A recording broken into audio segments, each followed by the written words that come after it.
There was once a poor man who had a son, and as the son grew up, his father sent him out to look for work. The son travelled about looking for a place, and at last met with a man who arranged to take him as a shepherd. Next day his master gave him a flute, and sent him out with the sheep to see whether he was fit for his work. The lad never lay down all day, very unlike many lazy fellows. He drove his sheep from place to place, and played his flute all day long. There was among the sheep a lamb with golden fleece, which, whenever it heard the flute, began to dance.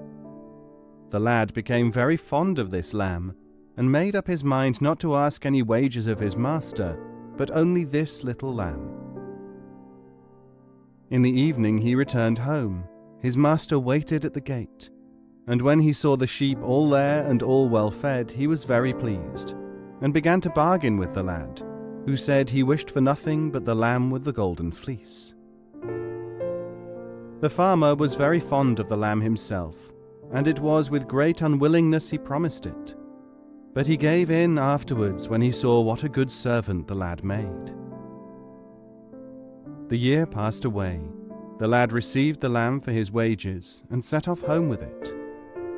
As they journeyed, night set in just as he reached a village, so he went to a farmhouse to ask for a night's lodging. There was a daughter in the house who, when she saw the lamb with the golden fleece, determined to steal it. About midnight she arose, and lo, the minute she touched the lamb, she stuck hard and fast to its fleece, so that when the lad got up, he found her stuck to the lamb. He could not separate them, and as he could not leave his lamb, he took them both. As he passed the third door from the house where he had spent the night, he took out his flute and began to play.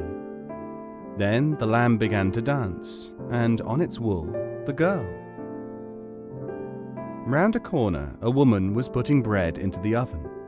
Looking up, she saw the lamb dancing, and on its wool, the girl. Seizing the baker's shovel in order to frighten the girl, she rushed out and shouted, "Get away home with you! Don't make such a fool of yourself!" As the woman continued dancing, the woman called out, "What? Won't you obey?" and gave her a blow on her back with the shovel, which at once stuck to the girl, and the woman to the shovel, and the lamb carried them all off.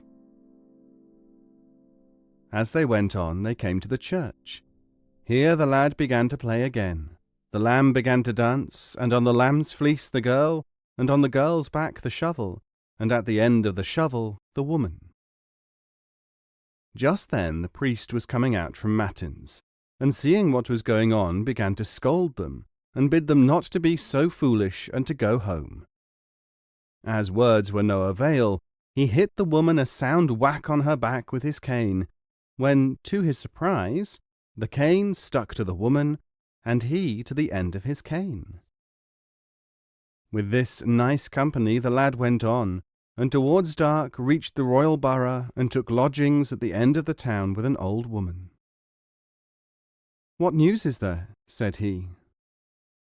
The old woman told him that they were in very great sorrow, for the king's daughter was very ill, and no physician could heal her. But if she could but be made to laugh, she would be better at once. No one had as yet been able to make her smile, and moreover the king had issued that very day a proclamation stating that whoever made her laugh should have her for his wife and share the royal power. The lad with the lamb could scarcely wait till daylight, so anxious was he to try his fortune. In the morning he presented himself to the king and stated his business, and was very graciously received. The daughter stood in the hall at the front of the house. The lad then began to play the flute, the lamb to dance, on the lamb's fleece the girl, on the girl's back the shovel, at the end of the shovel the woman, on the woman's back the cane, and at the end of the cane the priest. When the princess saw this sight, she burst out laughing, which made the lamb so glad that it shook everything off its back, and the lamb, the girl, the woman, and the priest each danced by themselves for joy.